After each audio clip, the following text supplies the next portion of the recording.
오늘도 귀한 날을 주신 하나님께 감사를 드립니다. 하루를 시작하면서 하나님이 우리와 함께 하심을 믿습니다. 사랑하는 성도 여러분, 지나간 3일 동안도 하나님께서는 우리를 지켜주셨습니다. 오늘 하나님의 함께 하심이 저와 여러분의 가정에 있기를 주님의 이름으로 축원드립니다. 시편 3편 1절 그리고 8절까지 같이 보도록 하겠습니다. 여호와여, 나의 대적이 어찌 그리 많은지요. 일어나 나를 치는 자가 많은나이다. 많은 사람이 나를 대적하여 말하기를 그는 하나님께 구원을 받지 못한다 하나이다. 여호와여, 주는 나의 방패시요 나의 영광이시요 나의 머리를 드시는 자신이이다. 내가 나의 목소리로 여호와께 부르짖으니 그의 성산에서 응답하시는도다. 내가 누워 자고 깨었으니 여호와께서 나를 붙드심이로라. 천만인이 나를 에워싸 진친다 하여도 나는 두려워하지 아니하리이다. 여호와여, 일어나소서. 나의 하나님이여, 나를 구원하소서. 주께서 나의 모든 원수의 뺨을 치시며 악인의 일을 꺾으셨나이다. 구원은 여호와께 있사오니 주의 복을 주의 백성에게 내리소서. 아멘. 할렐루야. 하나님은 참 좋으신 분이십니다. 지금도 살아 역사하시고 우리의 삶에 늘 기쁨과 평강을 주시고 두려움을 물리칠 수 있는 능력을 주시는 분이 우리 하나님이신 줄 믿습니다. 전능하신 하나님 앞에 우리의 삶을 다 맡기고 늘 그 하나님만 의지하고 승리하는 귀한 성도들 되시기를 주님의 이름으로 축원드립니다. 미국의 가장 큰 교회의 담임 목사인 조엘 오스틴 목사님이 MBC TV와의 인터뷰를 했습니다. 텅 빈 레이크우드 처치, 그곳에서 혼자 설교를 하고 있는 조엘 오스틴 목사님을 그 모습을 TV에서 보여주면서 조엘 오스틴 목사님과의 인터뷰 가운데 앵커가 몇 가지 질문을 합니다. 지금 우리가 당하고 있는 이런 상황 속에 우리는 어떤 마음을 가지고 살아야 합니까? 라고 질문을 했을 때 무엇보다도 평강과 그리고 감사에 대해서 이야기를 했습니다. 어떻게 이런 상황에서 감사할 수 있고 평강을 누릴 수 있느냐라고 앵커가 물었을 때 조엘 오스틴 목사님은 우리의 가진 것, 우리가 잃어버린 것보다도 우리의 가진 것에 더 집중을 하면 그런 마음을 가질 수 있다라고 했습니다. 인터뷰 과정 속에 제가 느낀 것이 있었습니다. 우리에게 이런 위기를 맞이할 때 생각지도 않는 우리의 삶의 방향이 틀어지기 시작할 때 우리가 가져야 될 마음의 자세가 무엇인가 하는 것입니다. 성경은 우리에게 많은 하나님의 말씀을 통해서 우리의 상황에 대한 그리고 그 상황을 어떻게 대처할 것인가에 대한 말씀들을 주고 있습니다. 오늘 본문의 말씀도 그 중에 하나입니다. 다윗 왕은 이스라엘 역사 중에 최고의 왕입니다. 그러나 그가 왕으로서 왕이 되기까지 그의 과정은 쉽지 않았습니다. 왕이 된 후에도 그에게는 끊임없는 고난이 있었습니다.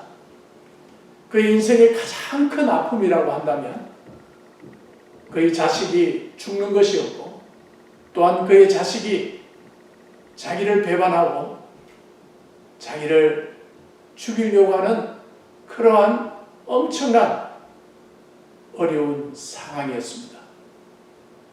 그것은 자식만이 아니었습니다. 그의 사랑하는 충성스러운 신하들까지 다윗을 배반하고 자신을 죽이려고 하는 그와 같은 절박한 위기를 다윗은 경험하였습니다. 오늘 본문은 바로 그의 아들 압살롬이 다윗의 신하들과 함께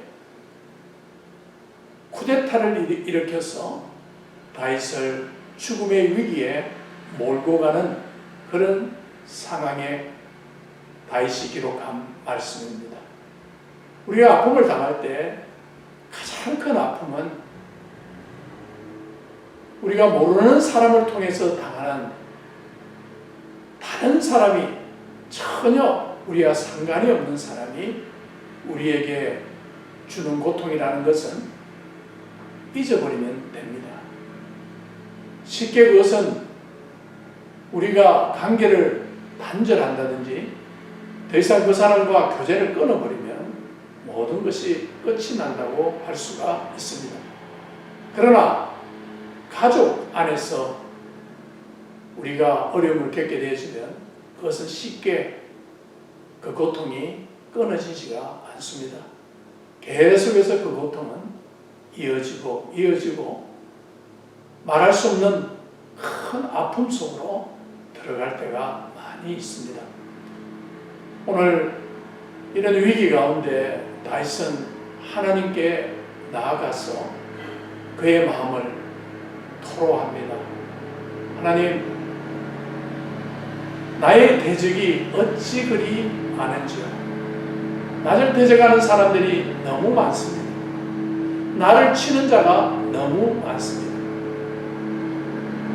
사람들이 나를 향하여 이제 더 이상 너는 구원받지 못한다, 더 이상 소망이 없다라고 말을 한다고 합니다.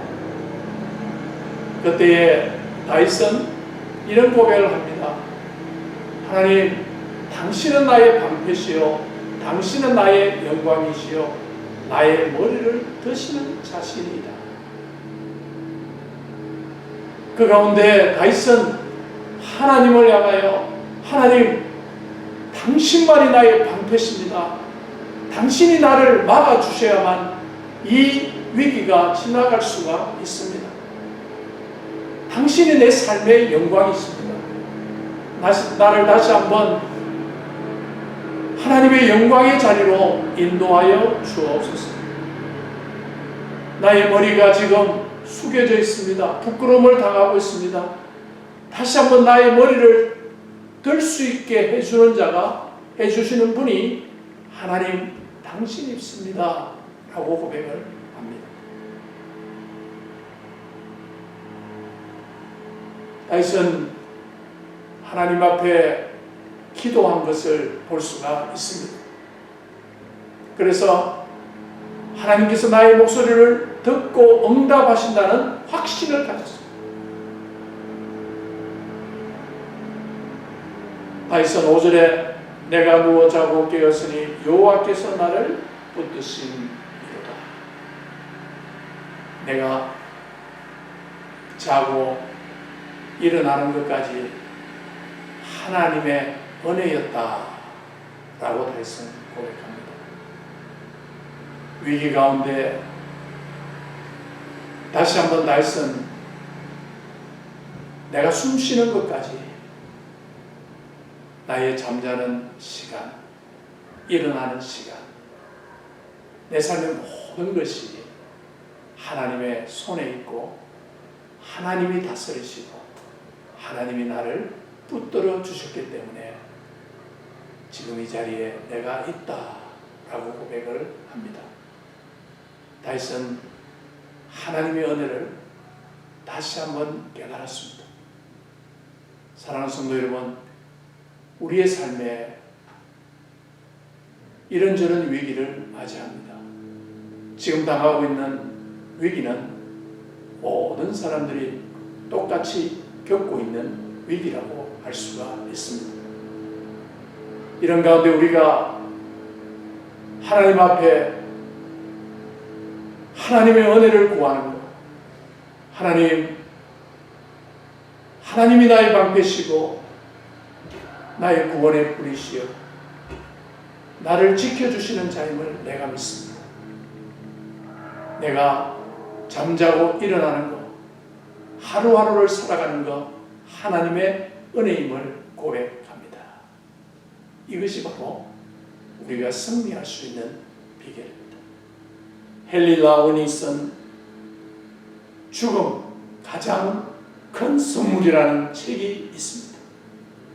그 책 속에 공중고개에 관한 이야기가 나옵니다.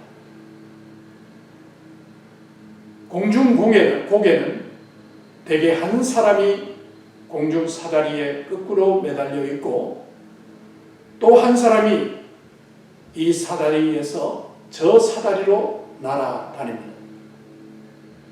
그리고 그때마다 거꾸로 매달린 사람이 공중 나는 사람을 잡아줍니다. 우리가 볼 때 그 날아다니는 사람이 모든 것을 하는 것처럼 보입니다. 그러나 실상은 그렇지 않습니다. 그 사람이 하는 일은 그네에 매달려 있는 상대방이 자신을 받아줄 줄을 믿고 날아가는 일밖에 없다는 것입니다. 만약 날아가는 사람이 잡아주는 사람의 손을 붙잡으려고 한다면 서로 손목이 부서지든지 아니면 어긋나게 된다는 것입니다.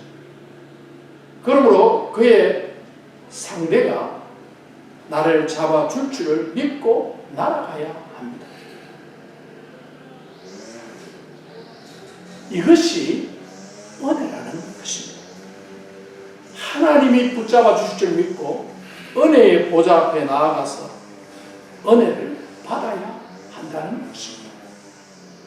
우리의 인생길을 걸어갈 때, 위기를 맞이할 때 하나님이 붙잡아 주실 것이라는 그 믿음과 은혜가 필요한 시점입니다. 오늘 다윗의 고백처럼 내가 누워 자고 깨었으니 여호와께서 나를 붙드신다. 그 믿음과 은혜가 나에게 있으면 우리가 지금 당하는 코로나 바이러스 사태도 물러가게 될 줄로 믿습니다. 사랑하는 성도 여러분, 우리가 잘 아는 시편 23편 4절을 보게 되어지면 다윗은 이렇게 고백합니다. 내가 사망의 엄침한 골짜기를 다닐지라도 해를 두려워하지 않을 것은 주께서 나와 함께 하십니다. 이것을 히브리 원문에 보면 내가 지금 걸어가는 내 길 앞에 사망의 엄침한 골짜기가 펼쳐 있다 할지라도 나는 걸어가리라. 참으로 내가 걸어가리라. 하나님이 나와 함께 하시기 때문에 나는 오늘도 하나님이 지켜주심을 믿고 그 은혜 안에서 걸어가리라. 사랑하는 성도 여러분, 바로 우리가 지금 이 시점에 가져야 될 하나님을 향한 우리의 모습입니다. 오늘도 우리 하나님이 나를 붙잡아 주실 것을 믿고 은혜 가운데 살아가는 귀한 성도들 되시기를 주님의 이름으로 축원드립니다. 아멘.